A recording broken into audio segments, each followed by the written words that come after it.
Salakia, shalom y'all, Salakia for the technical difficulties, but we're back on, so we're just going to go right into it. We had a question from Ricardo. So the question from Ricardo is, how do you know we're doing the will of the Most High? That's right. I want you to go to St. John chapter 4, verse 34. Because my response was, well, what is the will of the Most High? That's right. Right? What is the will of the Most High for us? I mean, we know this. Go to Ecclesiastes 12 and 13. Hold where you're at real quick. Ecclesiastes Mm-hmm. 12 and 13. The book of Ecclesiastes, chapter 12, verse 13. Let us hear the conclusion of the whole matter. Fear God and keep his commandments, for this is the whole duty of man. Fear the Most High, keep his commandments. It's really that simple. That's his will for us. That's our whole duty. Done. All right? But go to St. John 4 and 34 real quick.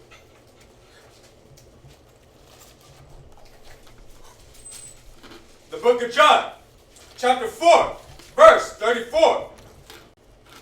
Yahweh Shai said unto them, Everybody got it? Go ahead. my meat is to do the will of him that sent me, and to finish his work. Right. His will is to do the will of him that sent him. So if we're going to be like Christ, we got to do the Father's will. Right? Done. So That's let's find out what the Father's will is. Keep reading. Verse 35. Say not ye, there are yet 4 months, and then cometh harvest. Behold, I say unto you, lift up your eyes and look on the fields, for they are white already to harvest. Go ahead. And he that reapeth receiveth wages, and gathereth fruit unto life eternal, Right. that both he that soweth and he that reapeth may rejoice together. Uh-huh. Verse 37. And herein is that same truth. One soweth and another reapeth. I sent you to reap that whereon ye bestowed no labor. Other men labored, and ye are entered into their labors. Right. So the Most High's will is that we sow and that we reap. Now, is he talking about plants, wheat, grain? Nah, right? He's telling us so we're supposed to be planting and sowing his word into brothers and sisters, man. That's why he said, listen, look around you. The harvest is right here. He's talking about the people that was around them. Reap the harvest. He's telling them, bring those people in. Y'all see that? They got the word. Bring them in now. Bring them in love. Bring them in brotherhood, in sisterhood. Bring them in. Get them in the kingdom. That's our job. That's the will of the Most High. God. See, when he said, my meat is to do the will of him that sent me, he went on and explained what the will is. The will is the Most High planted the seeds. He planted it with the prophets, with the prophets and men like David, right? He planted it with our elders, with our priests. That's why he told them. That's why Christ told them, I sent you to go and work on something you didn't bestow any labor on. Other men did that already. All you got to do is reap it. Y'all see that? People already, the Bible has already been written. People already been reading the Bible. The prophets already laid down what was going to happen. The people already know about the Most High. All we got to do is go wake them up and bring them in. That's right. Y'all see that? That's the will of the Most High. That's your job. Y'all see that? Now when he said, worship the Most High and keep his commandments, that's our job. And keeping the commandments, we're planting and reaping that harvest. That's one of the commandments. Okay? That's right. All right, so this is how we do the will of the Father, the will of the Most High, man. And we got to be willing to do it just like Christ did it, all the way to death. Con. Cap? Con. Just like he said in is it Ecclesiastes 4:28? Ecclesiastes 4:28, strive for the truth until death. Ecclesiastes 4:28. Yeah. The book of Ecclesiastes, Uh-huh. chapter 4, verse 28. Strive for the truth unto death, and the Most High shall fight for thee. Simple as that. We plant the seed. We plant the seeds. We go harvest what's been planted, and we do that until death. That easy, right? Yeah, the instructions are easy. It's the carrying out that's the problem. It's like they say, easier said than done. Because everybody okay, that's it, feed the sheep, no problem. Okay, but you got to have something to feed them. Uh-oh. That means I got to study? Yes. That means I got to know what I'm talking about? I got to rightly divide the word of truth? I can't just throw scriptures out into the wind? Yes, you got to study. Yes, you got to know what you're talking about. Y'all see that? Because you don't want to give no wrong advice and somebody's spirit is weighing on that. All right? But let's get into this class, man. Hopefully that answered you. If you need more, like I said, we'll do that in another class, all right? What was that? I'm sorry, what was that John scripture? It was St. John chapter 4, verse 34 through 38. What? Yes, it is. St. John chapter 4, verse 34 through 38. So the class that we're gonna be going over today is gonna be on the cleanliness and how the Most High wants us to be clean. The Most High is clean, and us representing the Most High, we have to be clean as well. We can't be rolling around like how we used to roll around back in the world. We gotta take care of ourselves, take care of our bodies, our presence.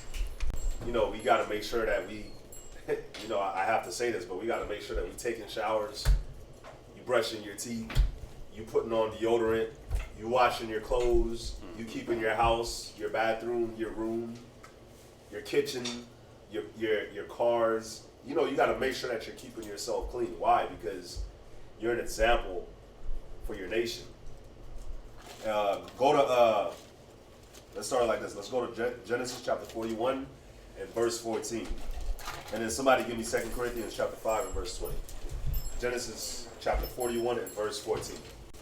The book of Genesis, chapter 41, verse 14. Go ahead. Then Pharaoh sent and called Joseph. So this is a story about Joseph when Joseph got sold into slavery in Egypt. Joseph, right now, he's in jail, right? So Pharaoh sent and called Joseph out of jail. Read. And they brought him hastily out of the dungeon. Go ahead.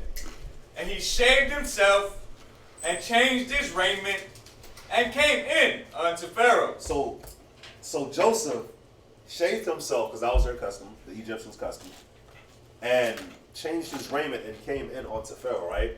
So think about it. We were called out of this filthy world to come and teach the word of the Most High, right? The same way Joseph had to present himself to this filthy Pharaoh is this, like, the Most High isn't filthy at all. The Most High is clean. He's holy. So the same way Joseph had to go and clean himself up and present himself to the Pharaoh, to a filthy Pharaoh, how much more do we, coming out of the world, have to make sure that we're presentable to the Most High every day? If you walking in these doors, or if you walking outside of your house, it doesn't matter. You got to make sure that you're presentable, because Joseph did it for a filthy Pharaoh. So how much more for the Most High, right? Somebody give me 2 Corinthians chapter 5 and verse 20. And this is why right here. Benaiah had it first. Say Khan when you got it. Khan. Go ahead. 2 Corinthians chapter 5 verse 20. Go ahead. Now then, we are ambassadors for Christ. We are what? Ambassadors for Christ. An ambassador is somebody that represents, right? Trump will send his ambassador to these other nations, and they represent Trump. You could say that his vice president is his ambassador sometimes. America has ambassadors all over the world. They have ambassadors in every country. They have their what's that building called? Embassy. The embassy, their consulates, Consulate, yeah. and their ambassadors are there. Those ambassadors represent America. So an ambassador is somebody that represents somebody, right? Now, again, you got ambassadors that represent this filthy ass country, America, that carry themselves a certain way. Now we are the ambassadors of who? Christ. We're the ambassadors of Christ. So how much more are we supposed to carry ourselves a certain type of way? Right? Go ahead, Benaiah. As though God did beseech you by us. Oh, that's it on that. So we got that, right? So we're the ambassadors of Christ. So with us being the ambassadors of Christ, the same way you see ambassadors today, or somebody that represents somebody that's of power, if somebody's representing somebody that's in authority or representing somebody that has rulership, you see the way they dress, you see the way they carry themselves. Suit, tie, hair slicked back, shaved face. You know what I'm saying? The shoe is clean. Even the suit that they're wearing is tailored precisely, right? Right. See, they're on point. So how much more do us being Israelites and being in the truth and representing Yahweh Shai and being the ambassadors for Yahweh Shai, how much more should we be on point, right? Yeah, it's like there's a distinct difference. It's not even like in the sense of these ambassadors. They don't all go dressed alike. Like every country comes wearing the same colors and rock the same type flags. There's a difference. And even when it comes to us being Israelites, being in the truth, there's supposed to be a difference, a standard about us versus the nations. I'm going to start off with Leviticus 10 and 10. Leviticus chapter 10 and verse 10. The book of Leviticus, chapter 10, verse 10. Go ahead. And that ye may put difference between holy and unholy, and between unclean and clean. Now, the nations, the way the Most High looks at them, we already know from multiple classes, the Most High looks at the nation as spittle, as a drop from the bucket. He look at us as that prized possession. But are you carrying yourself as that prized possession? Are you doing the things that's necessary for you to uphold the standard? The last class that we had, we were going over clothing, men's clothing, women's clothing, about not dressing like a harlot, and men dressing presentable. Yeah. But again, why are we doing these things? Because it's to put a difference between the clean and the unclean. Give me a flip over and give me Leviticus 11 and 45. Leviticus chapter 11, verse 45. Go ahead. For I am the Most High that bringeth you up out of the land of Egypt, Go ahead. to be your power. Ye shall therefore be holy, for I am holy. So the Most High is calling us to be holy. We're in our own little bubble with the Most High. The Most High wants us to be separate. So even when it comes to our hygiene, you'll see these movies like, I remember growing up, like these old movies, even now movies, you'll see them and they'll go have sex and then just zip up, put their pants on and walk out the room. After smoking a cigarette in the bed. After smokes, all that, all the filthy, disgusting stuff. Well, when you come to the scriptures, you're supposed to wash because there's a bit of a mess there. Even when it comes to wearing undergarments, underwears, they would just freeball it, just have no underwears on and just pull up their pants. And half the time, who knows if they wipe right. But the Most High wants us to be clean in all aspects of cleanliness. That's right. Not just because a person can look nice and look like they're dressed and clean and good, but on the underneath the garments, it's not quite so savory. So the Most High, He wants us to be clean all the way around. That's why when you go to the scriptures, He talks about us being holy because He's holy. Now, if the Most High wants us to be holy because He's holy, we got to think about the level of holiness which we need to strive to attain to. Yeah, the level of, it's like, think about it. The definition of holy means that means something sacred, something set apart, right? Just think about it. Like, for the women, if you have 12 or 20 purses, hopefully nobody has that much, but if you have like 12 or 20 purses, you might have one out of those 12 or 20 that you're like, man, this is my purse right here.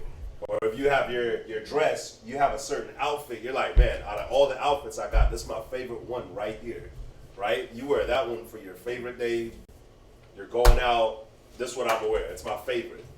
It's set apart, right? For the men, we're more into our shoes. Right. So if you're like, man, this is my favorite shoe right here, I'm gonna wear this. I might fight you if you scruff this, if you step on, I might have to fight you for this one, right? Nah, hopefully not. But that is sacred to you.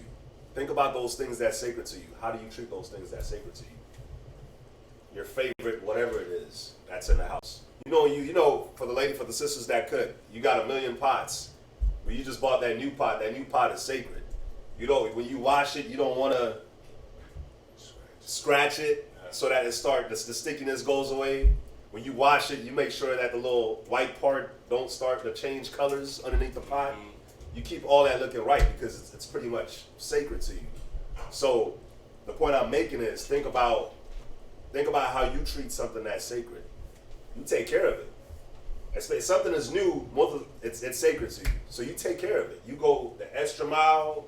You don't want to spill nothing on it. You don't want to break it. You don't let it get dirty. You dust it. You wipe it. You clean it. You do all that, right? That's how the Most High said that He's holy, so we should be holy too. So if we're holy, pretty much what we're saying is that's how you got to treat yourself every day. The same way you would treat that thing that you got, that you don't want to break, that you don't want to get old, it's the same way you have to treat yourself. The Most High is holy, so we're supposed to be holy too. Think about it. The scripture says that He brought us out of the land of Egypt, right? Read verse 45 again. Leviticus chapter 11, verse 45. I want y'all to think about something. Go ahead. For I am the Most High that bringeth you up out of the land of Egypt. Go ahead. To be your power. Go ahead. Ye shall therefore be holy, for I am holy. I want y'all to think about something with the scripture. The scripture talks about how the Most High brought us up out of the land of Egypt to be our God. And then right after that, He says, be holy, because I'm holy. Why would those two things be in one scripture? What is the Most High showing you?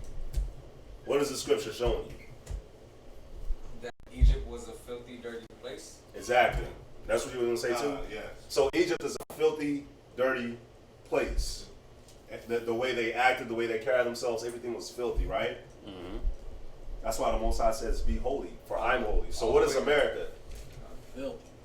Filthy, dirty. The way they carry themselves, the way they dress, the way they talk, everything. You step into their house, if you get a ride in their car, if you go to their, when you was a kid, you go to their rooms, it's...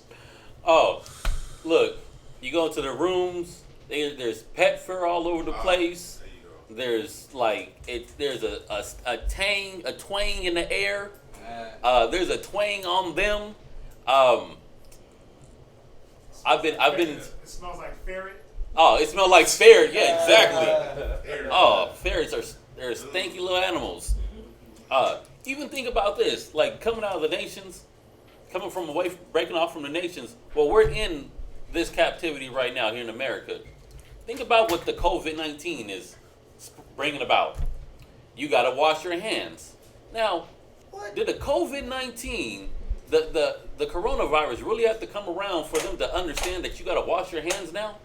Yes. For them, yeah. For them, yeah. Wow. Yeah, for the world, they needed that. They definitely needed it. They wait for the repercussions to kick in, and then that's how they do. They react. Yeah. You know what I mean? They wait for the repercussions to come, or the consequences to come, and then they decide, oh, you know what? The Most High was right in that book that He wrote 5,000 years ago. You know what I mean? Like, they wait for the consequences to kick in. Oh, yeah, I'm having a heart attack. Let me go to the doctor. Stop eating pork. Whoa.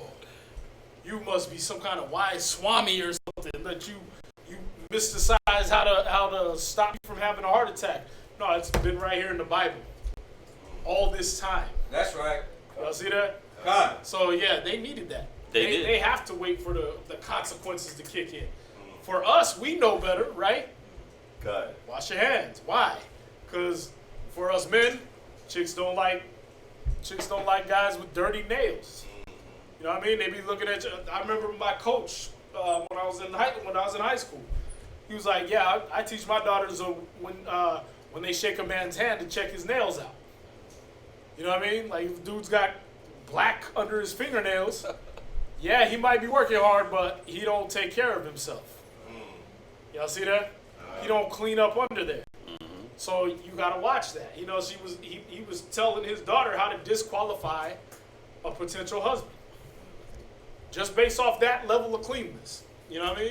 God. So for us men, yeah, we already know, okay. You know, for us, we don't give a damn. Right? As long as we can't feel it, you know what I mean? We get to where we can feel it and it's like, I gotta get that, let me scrape that out with a knife, you know what I mean? We get to where we can feel it or it's hindering something, okay, now we're gonna clean it. But when we know we gotta impress somebody, oh yeah, the fingernail's coming off. Oh, definitely. You know what I mean? They ain't even gonna be nothing there, you know what I mean? Or I'm going to get a manicure or something, you know what I mean? Yeah. For y'all, for the women, y'all already know, you know what I mean? They be in the mirror all day scrutinizing themselves. But y'all check your nails, right? You check your cleanliness. That's what you're supposed to do. God. When you come in the truth, especially, as he said, being an ambassador, being a representative of Yahweh Shai, being a representative of the Most High, his people on earth, Yep. you should be clean, man. You shouldn't walk around looking like a bum. You definitely shouldn't be walking around looking like the nations. You run around, niggas running around looking like an Agori Sadhu. If y'all don't know what that is, look it up. These niggas in India living on the Ganges, on the Ganga River, eating dead bodies and everything, growing their head into doo-doo locks. I seen that. You know what I mean? And they just dirty and filthy all the time, 24/7. They sit on dead bodies. They eat their food out of dead bodies' skulls, and they just dirty all the time, man. Well, brothers would be running around looking like that, man. If it wasn't for the Most High saying, "Listen, be you therefore holy, as I am holy," brothers be running around with doo-doo locks and dirt under their nails, dirt under their toenails, dirt and they doo-doo crack everywhere. Y'all see that? But when you become an ambassador of Christ, man, you become an ambassador of something holy. You become something more, or supposed to be something more than what you were. So when you come up in here and you saying, "I'm gonna teach the word," first thing you gotta do, man, you gotta clean your smells up. You gotta clean your fingernails. You gotta clean your butt. You know what I mean? And it's sad, but you know, you think like we're all grown ass men in here. Everybody should know this. No. Not everybody does, man. Common sense ain't common. Sometimes when people come in, you gotta let them know certain things, man. There's some people we gotta tell don't eat pork, shrimp, crab, and lobster, and some of them we don't gotta tell. Yeah. There's some people we gotta tell, hey, listen, when you wake up in the morning, take you a good long shower. If you don't know what a long shower is, get your YouTube on, play some music. If you're halfway through a song and you're about to cut the water off, you ain't been in long enough. That's definitely too many showers. Yeah, you need at least 3 songs. Do it like you at the strip club. 3 songs.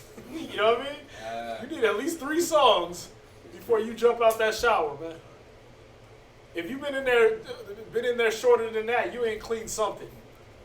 You're going to come out nasty and filthy. Something's going to not smell right. You understand? You got to make sure you clean, man.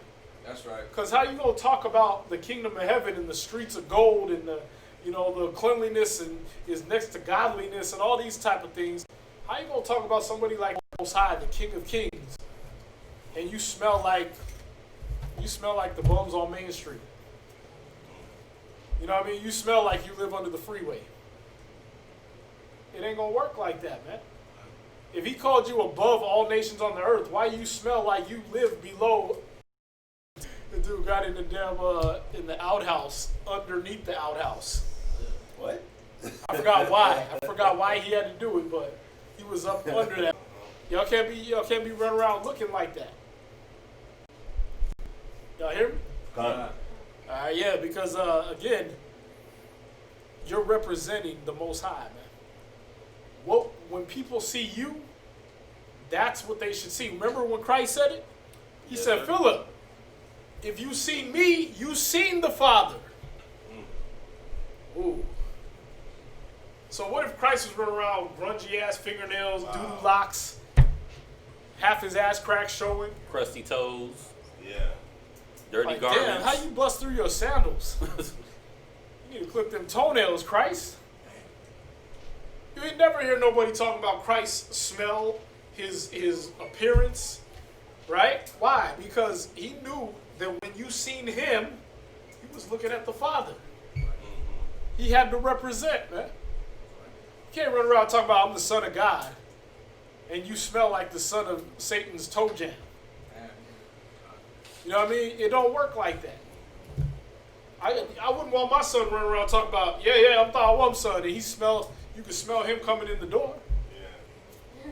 Nigga don't change his clothes or nothing like that. Then you just come in and just him. No mother was ever on the sidelines at a football game at the Super Bowl. You know what I mean? Talking about, that's my boy. Which one? You know the one that it looked like he ain't never clipped his toenails and they busting out his cleats. That one. He used his toenails for the cleats. Right. You know what I mean? Yeah, the one with the hunchback and the one eye and snaggle teeth because he ain't never brushed. That one. That's my boy. I'll never hear proud parents talking about their kids like that, right? Yeah. Why? Because that's nothing to be proud of, man.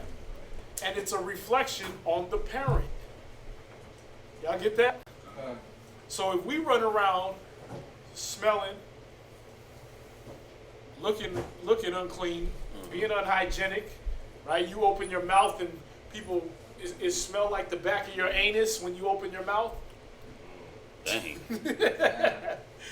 If you're doing that, how you gonna say you a child of the Most High? Right.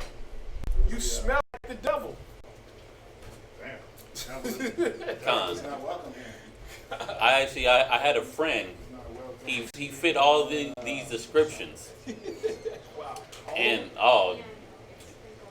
damn near. He fit almost all the descriptions. And I never forget him. It was kids, his name was Kirk. Sorry, Kirk, for calling you out, but it was Kirk. No, Kirk ain't watching.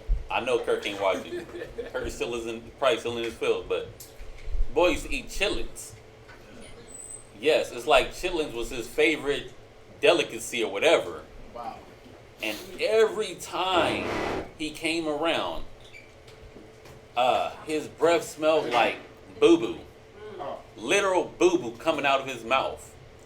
And just like Thawam was talking about, like the dirt and the crust under the nails, the clothes that look like he never washed.